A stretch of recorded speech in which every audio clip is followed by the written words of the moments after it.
الحمدللہ رب العالمین والصلاة والسلام علی اشرف الانبیاء والمرسلین۔ معزز ناظرین اکرام، السلام علیکم ورحمۃ اللہ وبرکاتہ۔ میں آپ کا میزبان عبد الغنی قادری اور آپ دیکھ رہے ہیں الہدیٰ پوڈ کاسٹ۔ ناظرین اکرام، ہمارا پروگرام چل رہا تھا عربی ادب اور اس کے قوانین اور اس کے اصول۔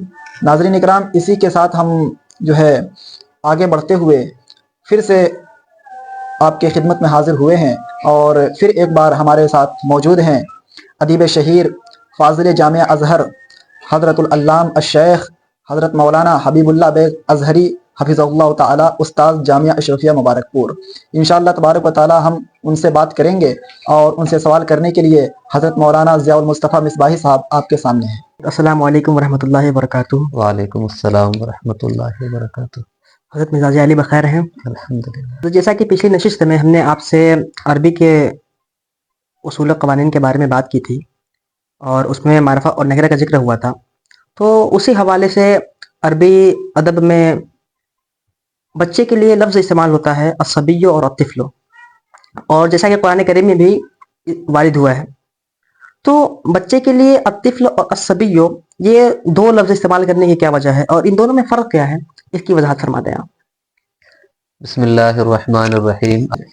الحمدللہ والصلاة والسلام علی سیدنا رسول اللہ وعلی آلہ وصحبہ ومن والا وبعد۔ عربی زبان کی ایک خاص خصوصیت یہ ہے کہ اس میں مترادف کثرت کے ساتھ پائے جاتے ہیں، یعنی ایک معنی کے لیے بے شمار الفاظ ہوتے ہیں، ایک سے زائد الفاظ ہوتے ہیں۔ تو یہ تو عربی زبان کی وسعت ہے، یہ اس کی ہماگیریت ہے، یہ اس کا توسع ہے۔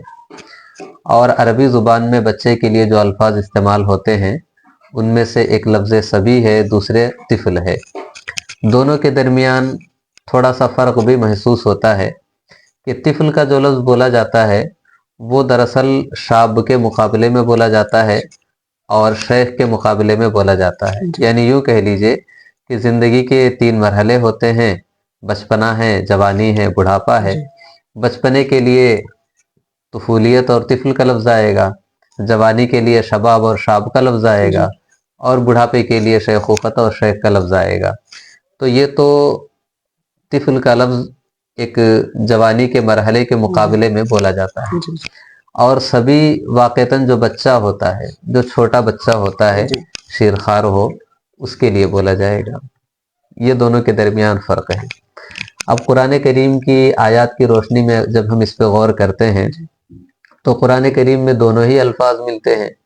حضرت یحییٰ علیہ السلام کا قرآن کریم میں ذکر ہے۔ اللہ تعالیٰ فرماتا ہے یا یحییٰ خذ الکتاب بقوہ وآتیناہ الحکم صبیہ، اے یحییٰ ہماری کتاب کو مضبوطی سے پکڑ لو، اور ہم نے یحییٰ کو بچپن ہی میں نبوت عطا کر دی تھی۔ روایتوں میں آیا ہے کہ آپ 3 سال کے تھے تبھی اللہ رب العزت نے آپ کو نبوت سے سرفراز فرمایا۔ تو سبھی یہاں پہ ایک چھوٹے سے بچے کے لیے ہے جو عہد شیر خارگی اور اسی عمر سے قریب قریب ہوتا ہے۔ بلکہ اس سے بھی کم عمر کے بچے کے لیے قرآن کریم میں آیا ہے اسی سورہ مریم میں کہ جب حضرت مریم رضی اللہ تعالیٰ عنہ اپنے بچے کو گود میں لے کر کے تشریف لے گئی تو لوگوں نے کہا کہ یہ بچہ کون ہے؟ تو آپ نے فرمایا کہ بچے کی طرف اشارہ کیا اور کہا کہ اسی بچے سے بات کر لو۔ تو ان لوگوں نے کہا کیف نکلم من کان فی المہد صبیا، جو بچہ ابھی جھولے کے اندر ہے ہم اس سے کیسے بات کریں گے؟ کیف نکلم، ہم کیسے بات کریں گے، من کان فی المہدی، جو کہ جھولے کے اندر ہے، صبیہ بچے میں، بچپن بچہ۔ تو جھولے میں بچہ کتنے عمر کا ہوتا ہے؟ کوئی 4-5 سال کا تو نہیں ہوتا ہے، اور واقعہ بھی بتا رہا ہے کہ بالکل ابتدائے امر کی بات ہے۔ تو سبھی کا لفظ بالکل ابتدائے عمر کے لیے آتا ہے۔ اس کے مقابلے میں جو طفل کا لفظ ہے وہ پورے جوانی کے مقابلے میں جو بچپنا ہوتا ہے اس کے لیے آتا ہے۔ یعنی یوں کہہ لیجئے کہ ہم اپنے بچپن کو 3 خانوں میں بانٹ سکتے ہیں۔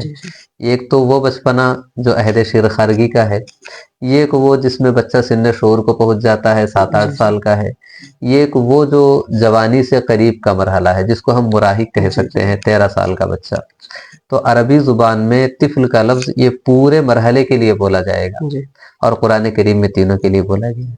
ابھی آپ نے کہا کہ عربی زبان میں طفل کا لفظ یہ تینوں مراحل کے لیے بولا جائے، تو یہ جو 3 مراحل آپ نے ذکر کرنا ہے بچپن اس کے کی لیے وضاحت فرما دیں تو بہتر ہے۔ جی میں نے کہا کہ یہ سبھی کا لفظ جو ہے بالکل بچپن کے لیے ہے، اور طفل کا لفظ بچپن کے کو اگر 3 مرحلوں میں بانٹا جائے، ابتدائے امر 7 سال کی عمر اور اس کے بعد 13 سال کی عمر، تو تینوں کے لیے بولا جاتا ہے، اور قرآن کریم میں تینوں کے لیے شواہد موجود ہے۔ اللہ تعالیٰ ارشاد فرماتا ہے کہ هو الذی خلقکم من تراب ثم من نطفۃ ثم من علقۃ ثم یخرجکم طفلا ثم لتبلغوا اشدکم ثم لتکونوا شیوخا، کہ اللہ رب العزت وہی ہے جو تمہیں مٹی سے پیدا فرماتا ہے، پھر اس کے بعد وہ نطفے سے پیدا فرماتا ہے، پھر اس کے بعد ان مراحل سے گزارتا ہے، ثم نخرجکم طفلا، پھر ہم تمہیں بچے کی شکل میں برآمد کرتے ہیں، ثم لتبلغوا اشدکم، پھر جوانی کو پہنچتے ہو، ثم لتکونوا شیوخا، پھر بڑھاپے کو پہنچتے ہو۔ جو میں نے بتایا کہ طفل کا لفظ جوانی کے مقابلے میں آتا ہے، بڑھاپے کے مقابلے میں آتا ہے، وہ اسی آیت کی روشنی میں کہا گیا۔ بالکل اسی کے مثل جو ہے سورہ حج کے اندر بھی ہے، یا ایھا الناس انا خلقناکم من تراب ثم من نطفۃ ثم من مضغۃ مخلقۃ وغیر مخلقۃ لنبین لکم ثم ونقر فی الارحام ما نشاء الی اجل مسمى ثم نخرجکم طفلا ثم لتبلغوا اشدکم، ہم تمہیں بچپن میں پیدا کرتے ہیں، بچے کی شکل میں برآمد کرتے ہیں۔ تو یہاں پہ طفل کا لفظ اس بچے کے لیے آیا ہے جو ماں کے پیٹ سے آتا ہے، یعنی جو بالکل سبھی کے مرحلے میں جو بچہ ہوتا ہے، اسی عمر کے بچے کے لیے طفل کا لفظ یہاں قرآن کریم میں آیا ہے۔ پھر اس کے آگے قرآن کریم میں اس بچے کے لیے جو 7-8 سال کا ہو چکا ہو، لیکن اتنا بڑا بھی نہیں کہ وہ عورتوں کے تعلقات کو، عورتوں کے معاملات کو سمجھ سکتا ہو، یعنی 7-8 سال کا بچہ جو ہے، اس کے لیے بھی قرآن کریم میں طفل کا لفظ آیا ہے۔ چنانچہ سورہ نور میں ہے کہ اللہ تعالیٰ فرماتا ہے کہ ایک عورت کن کن مردوں سے پردہ کرے گی، تو ایک تفصیلی آیت ہے جس میں کئی لوگوں کا ذکر ہے۔ وَلَا يُبْدِينَ زِينَتَهُنَّ إِلَّا لِبُعُولَتِهِنَّ أَوْ آبَائِهِنَّ أَوْ أَبْنَاءِ بُعُولَتِهِنَّ أَوْ إِخْوَانِهِنَّ أَوْ بَنِي إِخْوَانِهِنَّ أَوْ بَنِي أَخَوَاتِهِنَّ أَوْ نِسَائِهِنَّ أَوْ مَا مَلَكَتْ أَيْمَانُهُنَّ أَوِ التَّابِعِينَ غَيْرِ أُولِي الْإِرْبَةِ مِنَ الرِّجَالِ أَوِ الطِّفْلِ الَّذِينَ لَمْ يَظْهَرُوا عَلَى عَوْرَاتِ النِّسَاءِ، ان بچوں کے سامنے اپنے سنگار کو ظاہر کر سکتی ہے، اپنے زینت کو ظاہر کر سکتی ہے جو عورتوں کے امور سے واقف نہیں ہے۔ الطفل الذین لم یظہروا علی عورات النساء، تو یہاں پر بچوں کے لیے جو بالکل چھوٹے بچے نہیں، بلکہ وہ بچے جو سن شعور کو پہنچ گئے ہیں، 7-8 سال کے ہیں، لیکن عورتوں کے معاملات کو، شہوت کے معاملات کو نہیں سمجھتے ہیں، ان کے لیے قرآن میں طفل کا لفظ آیا ہے۔ تو 2 مرحلوں کے لیے طفل کا لفظ ہو گیا۔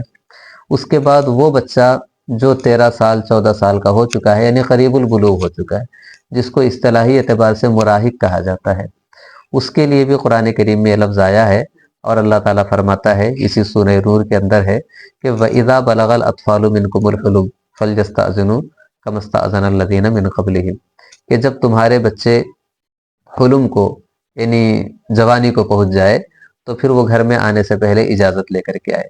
تو یہاں پر اس بچے کے لیے جو جوانی کے مرحلے میں قدم رکھ رہا ہے، اس کے لیے بھی قرآن میں طفل کا لفظ آیا ہے۔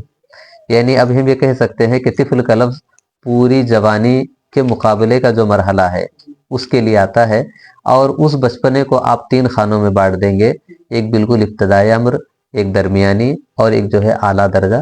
تو تینوں مراحل کے لیے قرآن کریم میں طفل کا لفظ آیا ہے، جس سے اس بات پہ دلیل واضح طور پہ فراہم ہو جاتی ہے کہ طفل کا لفظ تینوں مرحلے کے لیے بولا جا سکتا ہے۔ بچپن کے ہر مرحلے کے لیے طفل ہے، اور سبھی کا لفظ بالکل ابتدائی مرحلے کے لیے۔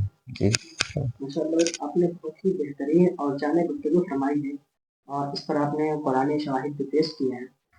اس سے نہایت ہی آسان اور فہم زبان میں یہ چیزیں دلوں سے نکل جاتی ہیں، شکوک ختم ہو جاتے ہیں کہ آخر قرآن کریم میں بچے کے لیے سبھی اور طفل یہ 2 طرح کے لفظ وارد کیے ہوئے ہیں۔